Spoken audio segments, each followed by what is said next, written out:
Hello friends, biology by MD sir YouTube channel पर आप सभी का स्वागत है। आज हम इस वीडियो में डिस्कस करेंगे सेल बायोलॉजी से माइटोकॉन्ड्रिया सेल ऑर्गेनेल्स के बारे में, कुछ most important MCQ based questions के बारे में। तो आइए देखते हैं। इसमें क्वेश्चन नंबर फर्स्ट है, which of the following is known as power house of the cells. निम्नलिखित में से किसे कोशिका का पावर हाउस के नाम से जाना जाता है या कोशिका का पावर हाउस कहलाता है। ऑप्शन ए है राइबोसोम, ऑप्शन बी है न्यूक्लियस, ऑप्शन सी है साइटोप्लाज्म और ऑप्शन डी है माइटोकॉन्ड्रियन। तो इनमें से कोशिका का पावर हाउस कहलाता है माइटोकॉन्ड्रियन। तो इसलिए इसमें होगा ऑप्शन नंबर डी माइटोकॉन्ड्रियन, क्योंकि यहाँ पर ही सेलुलर रिस्पायरेशन मीन्स एटीपी का फॉर्मेशन इसी माइटोकॉन्ड्रिया में होता है, एनर्जी का फॉर्मेशन इसी माइटोकॉन्ड्रिया में होता है। इसी वजह से इसे कोशिका का पावर हाउस कहा जाता है। जबकि जो राइबोसोम है ये माइटोकॉन्ड्रिया ये फर्स्ट टाइम ऑब्जर्व किया गया था कोलिकर के द्वारा। कोलिकर ने फर्स्ट टाइम माइटोकॉन्ड्रिया को ऑब्जर्व किया था और उस समय कोलिकर ने इसे सार्कोसोम्स कहा था। सार्कोसोम्स क्योंकि इन्होंने इसे मसल्स में पहली बार ऑब्जर्व किया था, इसी वजह से इसे सार्कोसोम्स इन्होंने कहा था। जबकि फ्लेमिंग ने इसे फेलिया नाम दिया था और अल्टमान ने इसे बायोप्लास्ट कहा था। जबकि जो माइटोकॉन्ड्रियन टर्म है ये दिया था सी बेंडा ने इसे माइटोकॉन्ड्रिया कहा था। जो राइबोसोम होता है, राइबोसोम इसकी खोज की थी पैलाडे ने और ये राइबोसोम को प्रोटीन फैक्ट्री कहा जाता है क्योंकि यहाँ पर प्रोटीन की सिंथेसिस होती है। और इस राइबोसोम को organelles with in an organelles के नाम से भी जाना जाता है क्योंकि ये साइटोप्लाज्म में भी पाया जाता है, माइटोकॉन्ड्रिया में भी पाया जाता है, क्लोरोप्लास्ट में पाया जाता है और न्यूक्लियस में भी पाया जाता है। इसी वजह से इसे organelles with in an organelles कहा जाता है।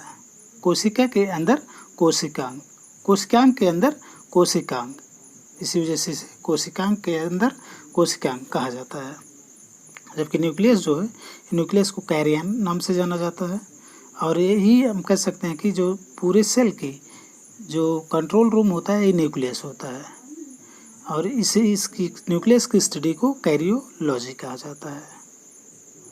नेक्स्ट क्वेश्चन है, सार्कोसोम्स हैं।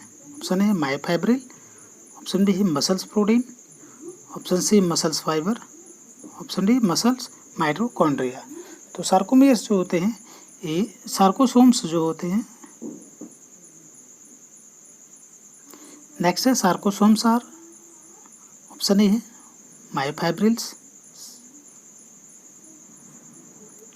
नेक्स्ट है सार्कोसोम्स होते हैं। ऑप्शन ए है मायोफाइब्रिल, ऑप्शन बी है मसल्स प्रोटीन, ऑप्शन सी है मसल्स फाइबर, ऑप्शन डी है मसल्स माइटोकॉन्ड्रिया। तो जो सार्कोसोम्स होते हैं, हमने पहले बताया कि जो सार्कोसोम्स है ये फर्स्ट टाइम जो माइटोकॉन्ड्रिया था उसी को ऑब्जर्व किया था कोलिकर ने मसल्स में और इसी वजह से इसे इन्होंने सार्कोसोम्स नाम दिया था। तो सार्कोसोम्स जो होते हैं वे मसल्स माइटोकॉन्ड्रिया होते हैं, मसल्स में पाए जाने वाले माइटोकॉन्ड्रिया को सार्कोसोम्स कहा जाता है। तो इसलिए इसमें होगा option number D muscles mitochondria. Next question है, the two types of cellular organelles that transform energy are. दो प्रकार के कोशिकांग जो कि एनर्जी को ट्रांसफॉर्म करते हैं या एनर्जी को रूपांतरित करते हैं। ऑप्शन ए है chloroplast and leucoplast, option B है chromoplast and leucoplast, option C है mitochondria and chloroplast, option C है माइटोकॉन्ड्रिया एंड क्रोमोप्लास्ट। तो इनमें से जो दो सेलुलर ऑर्गेनेल्स हैं, दो कोशिकांग हैं जो कि एनर्जी को ट्रांसफॉर्म करने में मदद करते हुए हैं, एक तो माइटोकॉन्ड्रिया है और दूसरा क्लोरोप्लास्ट है। तो इसलिए इसमें होगा option number C mitochondria and chloroplast, क्योंकि माइटोकॉन्ड्रिया में क्रेब्स साइकिल्स होती है जिसकी वजह से एटीपी का फॉर्मेशन होता है और क्लोरोप्लास्ट जो होता है ये सोलर लाइट को एब्जॉर्ब करके फोटोसिंथेसिस प्रक्रिया में मदद करता है। नेक्स्ट क्वेश्चन है, cristae are associated with which of the following, निम्नलिखित में से किससे क्रिस्टी संबंधित है या किससे संगठित है? ऑप्शन ए है साइटोप्लाज्म, ऑप्शन बी है प्रोटोप्लाज्म, ऑप्शन सी है एंडोप्लाज्मिक रेटिकुलम, ऑप्शन डी है माइटोकॉन्ड्रिया। तो क्रिस्टी जो है ये इन संबंधित है माइटोकॉन्ड्रिया से, तो इसलिए इसमें होगा ऑप्शन नंबर डी माइटोकॉन्ड्रिया। जो क्रिस्टी होती हैं, जो माइटोकॉन्ड्रिया का स्ट्रक्चर आपने देखा होगा, कुछ माइटोकॉन्ड्रिया का जो स्ट्रक्चर होता है कुछ इस तरीके का होता है। ये बाहर की तरफ से एक फोल्डिंग होती है और अंदर की तरफ से एक फोल्डिंग होती है, मीन्स ये बाई मेम्ब्रेनस होता है, दो मेम्ब्रेन, एक बाहर की तरफ से और एक अंदर की तरफ से ये मेम्ब्रेन पाई जाती है। और यही अंदर की तरफ जो फोल्डिंग होती है, जो अंदर की तरफ फोल्डिंग होती है, यही होती है क्रिस्टी, यही क्रिस्टी होती है। तो क्रिस्टी माइटोकॉन्ड्रिया में पाई जाती है और यही इसी क्रिस्टी पर F1 पार्टिकल्स पाए जाते हैं जिन्हें ऑक्सीसोम के नाम से जाना जाता है। यहीं पर ही ATP का फॉर्मेशन होता है। जबकि जो प्रोटोप्लाज्म होता है, प्रोटोप्लाज्म जो है ये प्रोटोप्लाज्म को पहली बार ऑब्जर्व किया था दुजार्डिन ने, और दुजार्डिन ने तब इसे नाम दिया था सार्कोड, और जो प्रोटोप्लाज्म टर्म है इसे दिया था पुरकेंजे ने, और इसे फिजिकल बेसिस ऑफ लाइफ कहा था जूलियन हक्सले ने। फिजिकल बेसिस ऑफ लाइफ इसे कहा था जूलियन हक्सले ने, क्योंकि जितने भी जो भी किसी भी ऑर्गेनिज्म में जो लिविंग मैटर्स पाया जाता है उसी को प्रोटोप्लाज्म कहा जाता है, और यही विभिन्न तरीके की एक्टिविटी को परफॉर्म करने में मदद करती हैं। और जो एंडोप्लाज्मिक रेटिकुलम होता है, एंडोप्लाज्मिक रेटिकुलम ये न्यूक्लियस से एसोसिएटेड होते हैं और गोल्गी बॉडी से लगे हुए होते हैं, जो दो प्रकार का होता है। एक होता है रफ एंडोप्लाज्मिक रेटिकुलम और एक दूसरा होता है स्मूथ एंडोप्लाज्मिक रेटिकुलम। जो रफ एंडोप्लाज्मिक रेटिकुलम होता है तो ये प्रोटीन सिंथेसिस में पार्टिसिपेट करता है, प्रोटीन सिंथेसिस में पार्टिसिपेट करता है, जबकि जो स्मूथ एंडोप्लाज्मिक रेटिकुलम होता है लिपिड सिंथेसिस में मदद करता है, लिपिड सिंथेसिस में मदद करता है। इसके अलावा ये डिटॉक्सिफिकेशन करने में भी मदद करता है। नेक्स्ट क्वेश्चन है, mitochondria are not found in, mitochondria नहीं पाया जाता है। Option A human RBC, option B human liver cell, option C human nerve cells और ऑप्शन डी है फ्रॉग लीवर सेल्स। तो माइटोकॉन्ड्रिया ये नहीं पाया जाता है, एक तो प्रोकैरियोट्स में नहीं पाया जाता है और दूसरा ह्यूमन मैच्योर ह्यूमन आरबीसी में नहीं पाया जाता है। तो इसलिए इसमें होगा ऑप्शन नंबर ए ह्यूमन आरबीसी। नेक्स्ट क्वेश्चन है, inner membrane of mitochondrion is usually highly convoluted forming series of folding known as, जो माइटोकॉन्ड्रियन की आंतरिक या अंदरूनी या अंदर की तरफ की जो मेम्ब्रेन होती है, लेयर जो होती है, ये हाईली कन्वोल्यूटेड होती है, जो कि एक सीरीज में अंदर की तरफ फोल्डिंग होती है। कुछ हमने बताया था, जिस सीक्वेंस बताया था, कुछ इस तरीके की फोल्डिंग होती है आंतरिक जो मेम्ब्रेन होती है माइटोकॉन्ड्रिया की, और ये फोल्ड करके एक सीरीज का फॉर्मेशन करते हैं जिसे कहा जाता है क्रिस्टी। तो इसलिए इसमें होगा ऑप्शन नंबर ए क्रिस्टी।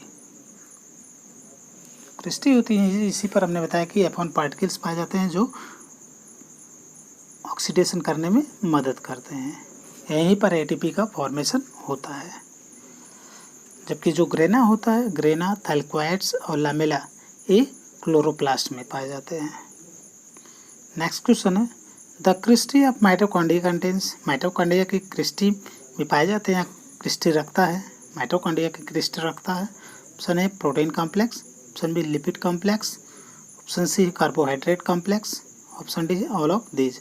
तो माइटोकॉन्ड्रिया का जो क्रिस्टी होता है उनमें पाए जाते हैं प्रोटीन कॉम्प्लेक्स, मीन्स प्रोटीन की मात्रा इनमें ज़्यादा पाई जाती है। इनमें लगभग कह सकते हैं कि 70% इनमें प्रोटीन पाई जाती है और लगभग 25 to 30% जो होते हैं ये लिपिड पाए जाते हैं।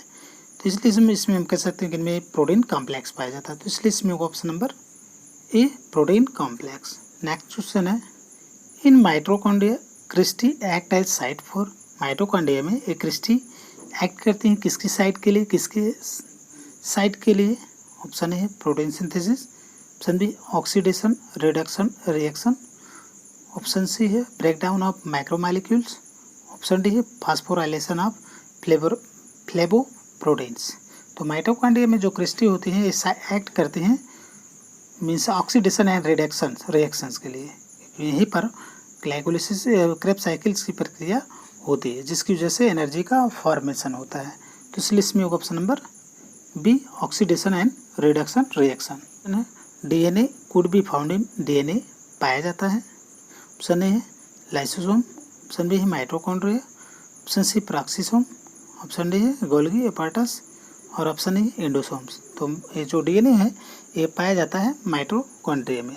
जो डीएनए होता है एक कोशिकांग होता है माइटोकॉन्ड्रिया और दूसरा होता है क्लोरोप्लास्ट। इनमें खुद का अपना डीएनए पाया जाता है, इसी वजह से इन्हें सेमी ऑटोनॉमस ऑर्गेनेल्स के नाम से भी जाना जाता है। तो इसलिए इसमें होगा ऑप्शन नंबर बी माइटोकॉन्ड्रिया। जबकि जो लाइसोसोम है इसकी खोज की थी डी डुबे ने। लाइसोसोम की खोज डी डुबे ने की थी और इसे एक प्रकार से सुसाइडल बैग के नाम से जाना जाता है क्योंकि इसमें हाइड्रोलिटिक एंजाइम्स पाए जाते हैं जो कि विभिन्न प्रक्रिया को परफॉर्म डाइजेशन करने में मदद करते हैं। और जो प्रॉक्सिसोम होता है प्रॉक्सिसोम की खोज टोलबर्ट ने किया था और ये फोटो रेस्पिरेशन में मदद करता है। जबकि जो गोल्गी एपार्टस है जिसे गोल्गी बॉडी के नाम से जाना जाता है और इसे प्लांट में डिक्टियोसोम के नाम से जाना जाता है, डिक्टियोसोम के नाम से जाना जाता है। और मोस्टली ये सेल फॉर्मेशन में, मेम्ब्रेन फॉर्मेशन में या फूड स्टोरेज में या हम कह सकते पैकेजिंग में ये मदद करता है। और मोस्टली ये एक्रोसोम का फॉर्मेशन करता है स्पर्म में। नेक्स्ट क्वेश्चन है the stalked elementary particles present in inner surface of inner membrane of mitochondria are called. Mitochondria की इनर सरफेस पर जो इनर मेम्ब्रेन के इनर सरफेस पर जो एक स्टॉल्ड एलिमेंट्री पार्टिकल्स पाए जाते हैं वो कहलाती हैं। ऑप्शन है ऑक्सीसोम, ऑप्शन बी है cristae, option C peroxisome, option D है ग्लाइऑक्सिसोम्स। तो जो स्टॉल्ड एलिमेंट्री पार्टिकल्स पाए जाते हैं माइटोकॉन्ड्रिया के इनर मेम्ब्रेन के इनर सरफेस पर उन्हें कहा जाता है ऑक्सीसोम। तो इसलिए इसमें होगा ऑप्शन नंबर ए ऑक्सीसोम। जो इनर पार्टिकल्स होती हैं वो कुछ इस तरीके की होती हैं जो क्रिस्टी पर लगी हुई होती हैं और इन्हीं को F1 पार्टिकल्स कहा जाता है या ऑक्सीसोम कहा जाता है या इन्हीं को और नाम से एलिमेंट्री पार्टिकल्स, F1 पार्टिकल्स, electron transport particles, Fernandez Moran particles के नाम से भी जाना जाता है। जो प्रॉक्सिसोम के बारे में हमने बताया कि फोटो रेस्पिरेशन में मदद करता है और इसकी खोज की थी टोलबर्ट ने। और जो ग्लाइऑक्सिसोम है ग्लाइऑक्सिसोम की खोज की थी बीवर्स ने और ये ग्लूकोनियोजेनेसिस की प्रक्रिया में परफॉर्म करता मीन्स ट्राइग्लिसराइड जो होता है इसको कार्बोहाइड्रेट में कन्वर्ट करने में मदद करता है। नेक्स्ट क्वेश्चन है ऑक्सीसोम्स और F1 पार्टिकल्स आकर्षण। ऑक्सीसोम्स या F1 पार्टिकल्स पाए जाते हैं। ऑप्शन है thylakoids, option B chloroplast surface, option C mitochondrial surface, option D है इनर माइटोकॉन्ड्रियल मेम्ब्रेन।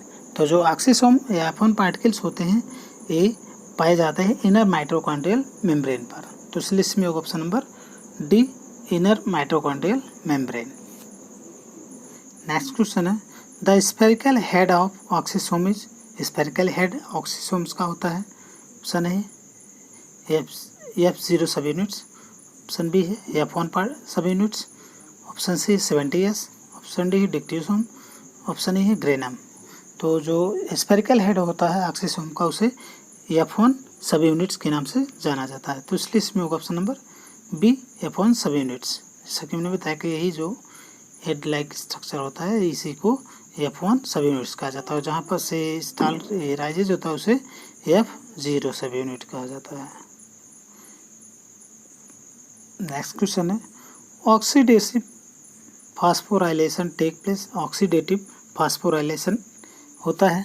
ऑप्शन है राइबोसोम, ऑप्शन बी है वैक्यूल्स, ऑप्शन सी है क्लोरोप्लास्ट, ऑप्शन डी है माइटोकॉन्ड्रिया। तो ऑक्सीडेटिव जो फास्फोराइलेशन होता है वो होता है माइटोकॉन्ड्रिया में। ऑक्सीडेटिव फास्फोराइलेशन प्रक्रिया होती है जिसमें एटीपी का फॉर्मेशन होता है। तो इसलिए इसमें होगा ऑप्शन नंबर डी माइटोकॉन्ड्रिया। जो एटीपी का फॉर्मेशन है उसे होता है उसी को ऑक्सीडेटिव फास्फोराइलेशन कहा जाता है।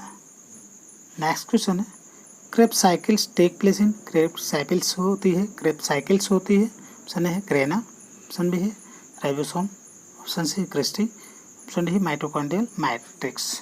तो जो क्रेब्स साइकिल्स होती है वो होती है माइटोकॉन्ड्रियल मैट्रिक्स में।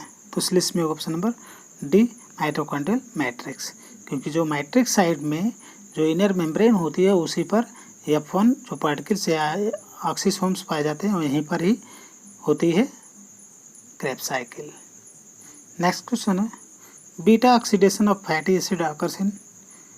फैटी एसिड का बीटा ऑक्सीडेशन होता है ऑप्शन ए है ग्लाइऑक्सीसोम,